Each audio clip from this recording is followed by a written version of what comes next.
Welcome to NovoEdTalks, where we reveal real-world strategies and expert insights from learning and development professionals. In every episode, we chat with practitioners, course designers, learning strategists, and business leads. We hear about their experiences in the learning industry and predictions for the profession and the trends that they're seeing. But before we get started, a little bit about NovoEd. Founded at Stanford's Social Algorithms Lab in 2012, NovoEd is a people-centric, capability-building platform that combines social and collaborative learning to drive performance readiness at scale. Through cohort-based experiences centered around human interaction, NovoEd taps into collective wisdom, placing each learner at the center of perspective, application, and expertise. Large enterprises such as 3M, GE, Marriott International, and Nestle partner with NovoEd to accelerate their critical initiatives, reconnect teams, and achieve rapid alignment through learning that is felt, experienced, and swiftly transformed into impact. Now, let's meet our guest for today's episode. Hello, everyone, and welcome to the NovoEdTalks podcast, a space for training trailblazers to get real. My name is Melissa Fisk. I am the producer of NovoEdTalks, and today I am joined by Lindsay Russell. Lindsay Russell is a learning experience design manager in the MedTech space. With over 20 years of experience in education, instructing students at all levels, from kindergarten through master's level classes, she started out teaching high school Spanish with her local school district for many years and then moved on to other levels of education and training. Lindsay is passionate about empowering individuals through knowledge. She specializes in helping employees and customers acquire new skills while empowering learners to continue their journey long after they have taken their coursework. Lindsay, welcome to the NovoEdTalks podcast. Thank you so much for having me. Why don't you start by just kind of expanding upon that bio a little bit? Would love to hear the transitions, from kindergarten to master's level classes, but talking a little bit more about your experience, your role, and your current company.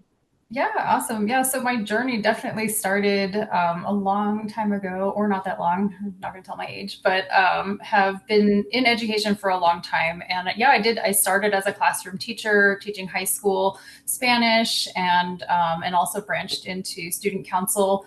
And then really wanted to continue my education. So I went on to get a master's and a doctorate, and then kind of eventually moved into the learning experience design part of my career. And that's where I think I'm going to live. I think I finally know what I want to be when I grow up. And yeah, I focus on learning experience design in the adult training and education space right now. And I focus on teaching people to use both hardware and software for an organization in the MedTech industry. And it includes both employees and customers. And so I get to work with just amazing people. And sometimes it is like teaching kindergarten. Having to work in this learning design space. So I'm able to use some of those skills, but it's a lot of fun. And I get to do a lot of cool stuff. That's awesome. So you've got obviously a kind of vast, diverse audience of learners. What are some of their biggest challenges? So the learners are the learners that I teach and help develop some of this content for are twofold. So one set are either newly hired or they're seasoned medical practitioners, and one set are like installers and engineers who install and service hardware pieces of our products. And so some of our biggest challenges are just ensuring that people are skilled with the knowledge that they need in a timely manner, so that they can get to work and they can do their jobs. And so it's something we're always looking to improve upon. Our learners are the end user, and we want them to be repeat users. So we really try to put their needs at the forefront and create trainings that are fun and engaging, that aren't going to bore them, that they don't want to finish. But yeah, and it's completely all ranges of and all walks of life come and learn from us. Yeah. So you mentioned, some of the challenges probably from your perspective are keeping your courses fun and engaging and getting those completion rates. How are you approaching some of those challenges? So we do rely heavily on surveys, and we do look at completion rates for our courses, and that's actually like our main KPI. And our surveys will provide us with that, NPS score, but course completion is really the most important to me. It helps me to know, did they actually want to continue in that course? Do they want to continue learning? And then are they stating in the survey that they need more information? Do they want to take a course again from us? So I really look into those like qualitative parts of the survey. Did the learner cite like a lack of engagement, or were there time constraints that were challenging in order to complete the class? Did they have technical difficulties with our platform? Because my main concern is I want the learner to have that positive experience. And if they don't, then I want to be responsive and responsible about that. Yeah, absolutely. I love that. Responsive and responsible. That's like a good motto, I feel like, for my It space. is, and it helps us take ownership when we are creating that content. We're responsible for the skills that they should have, or the knowledge that they should have after taking our content. And so that's really what I try to put at the forefront with my teams, is that we are responsible for that. And then we also want to be responsive if we fall short. Absolutely. Absolutely. With the rise of remote work and virtual collaboration, how has your approach to learning and development adapted? Oh, yeah. So I think the shift in the digital workplace, right, has been kind of a double-edged sword. We've all had to become very proficient in using tools and technologies in order to do our jobs effectively. But it also causes us to experience like that digital fatigue. If you've read the book Attention Span by Gloria Marx, she really talks about that digital fatigue aspect. Like, we're just tired of being online. We're tired of all the notifications, the thousand screens we have available to us. So when we're making a course that will require our learners to work asynchronously for about 5 hours, it kind of makes us pause to think, like, how can we make this more engaging? How can we not tire out the learner? How can we combat that digital fatigue that we know the learner is experiencing, because we're all kind of experiencing that. So in asking that, it's caused my team to be really intentional with how we provide like different pieces of media in a course, how we bring the human aspect into that learning, how we allow learner the spaces to pause and kind of take that mental break, encouraging those mental breaks. Because we go from meeting to meeting to meeting, and sometimes we're back to back to back, and you don't have that break in your day like you would in a typical office environment, where you can close your door, you can take a walk or whatnot. And so I really try to encourage everyone that I work with and the courses that we make to have some of those breaks in there. Yeah, absolutely. And I think like in L&D, that's super important too, because you're trying to get people to learn something and absorb it. And if they don't have a minute to kind of like pause and adjust back to reality through like a conversation or doing something like normal, to just like kind of break from that, to like, I feel like for in whatever way, shape or form, that kind of helps someone absorb something, where it's like they can have like a pause in that versus just like drinking from the fire hose and consuming. Exactly. Well, and there's a ton of studies. There was one done, I want to say it was like Texas Christian University years ago, and it basically looked at graduate students and their learning, how they felt after learning, and the retention of that information if they took 1 3-hour course a week or 3 1-hour courses of the same content. And they performed better if they took the 3 hour, or the breaks, the 3 sessions or whatnot, because then they were having that mental break, and then they're doing that maintenance rehearsal to think, what did I learn last class that I'm going to need to use in this class? And so that retrieval is really important. Yeah, I love another great phrase, maintenance rehearsal. That's so important and very Yeah. valuable. How does your team identify and address skills gaps within the organization or within your programs? So we do rely heavily on surveys, and we look at markets, and basically, markets they're serving and the types of skills that they should be retrieving or receiving in their education.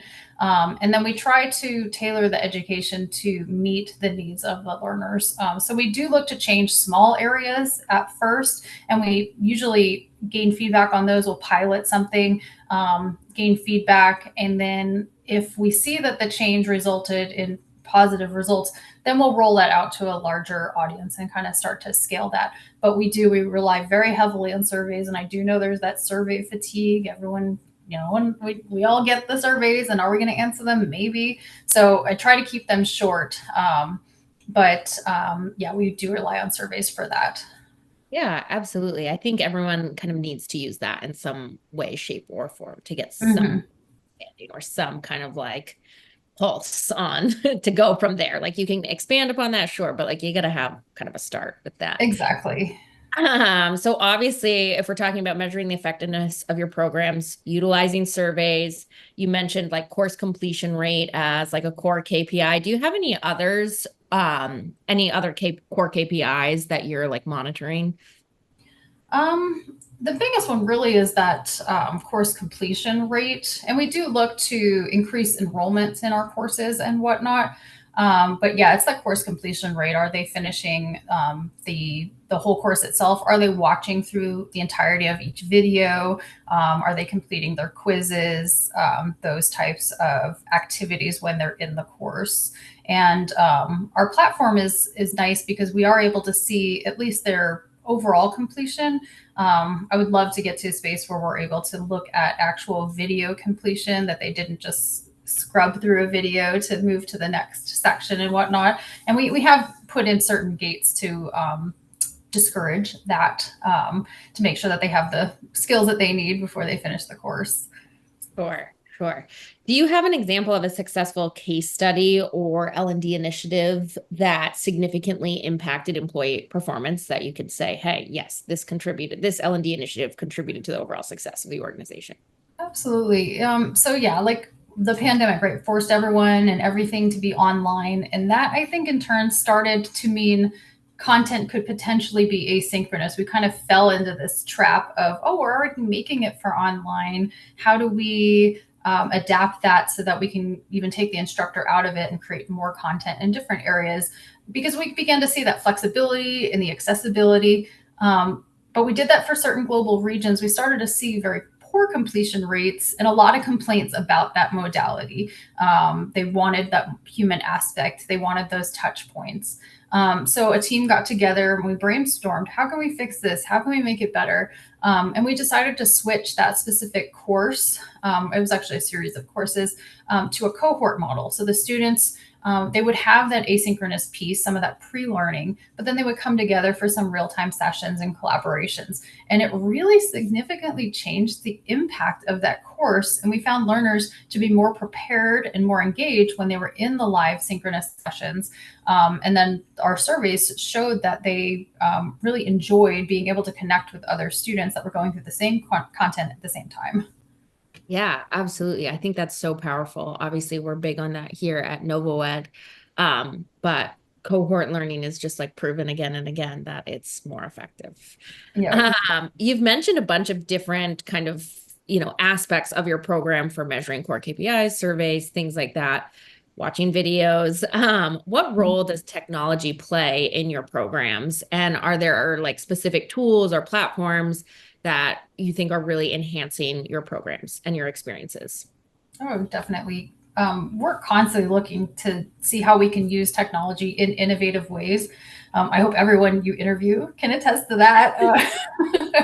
And we've piloted a lot of new technologies as a way to enhance learning and engage learners. So we've used HoloLens, we've used VR, AR. We've kind of tried them all. The challenge with those is that our learning base can be quite large. And so scaling the adoption is something that we just are not able to handle right now. But what I've learned through those trials is that we're not afraid to fail, which I kind of love. It's the living embodiment of like the quote from Walt Disney, keep moving forward, right? We keep moving forward, doing things because we're curious, and it leads us down new paths. And so that's truly how we're approaching education and training at my organization, which is really exciting. And so we do attend, there are different conferences around the globe that show different pieces of education technology. We have CES here in Las Vegas. That's a big piece of technology in the convention space. And so we're able to see what are they offering for education and learners. Yeah, absolutely. And I think that's you can't be in L&D if you're not like willing to keep learning and develop. Exactly. Yeah, and it's really fun to see. And I read a lot of research studies that are looking at different uses of technology and ways we can use it creatively and whatnot. And what I love about like VR, AR is we're situating the learner more in that learning space, but we're giving them a safe environment to fail at whatever they're trying to learn. Because that's really how you learn something, right? You fail at it a few times or you struggle with it, and that's how you build those deeper connections. So that's what I'm really trying to focus on in the next coming years is how do we provide safe environments for our learners to fail essentially in order to gain those skills. Yeah, absolutely. Thinking about the industry in general, if we're looking back over the past 5 years, obviously it's crazy to look at kind of everything that's changed, but what are some key takeaways that you've seen? Oh gosh, I mean, the learning and design landscape has undergone such a dramatic transformation in recent years, and it's driven by those technological advancements, some of those hardware pieces, some of the software pieces, and then shifting workforce demographics and evolving business needs. So we've seen the rise in like a need for the more personalized learning. Development for upskilling has been something that like employers are using to entice like new employees. And I think learning culture has really become a focus. And that's something that when we did our cohort model, that's a topic that really came to light was building a culture and community around learning so that there's a positive learning community and we're creating positive learning experiences rather than just implement and repeat and over and over and over. So I think along with that learning culture, we're finally understanding that iterating is a good thing. So, you know, having one iteration and taking the feedback from it and then changing it slightly, it's refining things and it's helping everyone in the long run.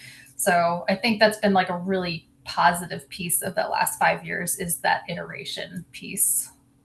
Yeah, absolutely. I would say that's like definitely been something we've heard on this podcast too, like across the board, folks talking about where it's like before people used to be like, oh yeah, we have a culture of learning here. It's like, okay, to like Uh, so culture of learning, it has to be like a two-way street. It can't be like, oh, we provide learning programs, therefore we have a culture of learning. It has to be like effective and like communicating with people. And we've heard so many folks on this podcast really talk about how that has evolved at their companies where because they've been like just creating these new programs, maybe all digital on the fly, whatever happened like during COVID, that they were like, is this working? Like, we don't know. And for the first time, like really asking those questions and actually like listening and kind of through that, I think we've evolved to kind of to a genuine like culture of learning, or we've seen people, adapt. Exactly. Yeah, and that with the learning culture too, I think before we were using it as a blanket statement of we have a positive learning culture because we're promoting these educational experiences, but now I think we're really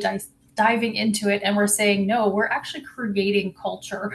We're collaborating together and collaboratively creating this culture around learning and wanting to learn and becoming lifelong learners. And so that to me, I think has been the most important piece, right? Is that cultural component. Absolutely, absolutely. And obviously I think we'll see that continue to evolve over the next 5 years. But what Yeah. else do you see kind of shaping the future of L&D? Are there, trends, emerging technologies, or what do you think will the next 5 years will kind of incorporate? So I think AI, right, is going to change how we educate. It's already started to change the way we create content. So I really think it's going to change our landscape. And I think we're really going to start to see that hyper personalization to create and curate that customized learning experience, tailoring individual learning needs and preferences. And I see a shift to more experiential learning. So, trying to situate learners within real world settings instead of just giving them scenarios and simulations to work through, actually getting them out of their chair into the situation and using that world setting. It's really one of the true ways to enable that critical knowledge transfer. So, I think we're going to see a rise in how we like approach that experiential side of it. And then I also think we're going to see an increase in how we collect and analyze data. I mean, right, everything we do is analyzed and collected on platforms and whatnot.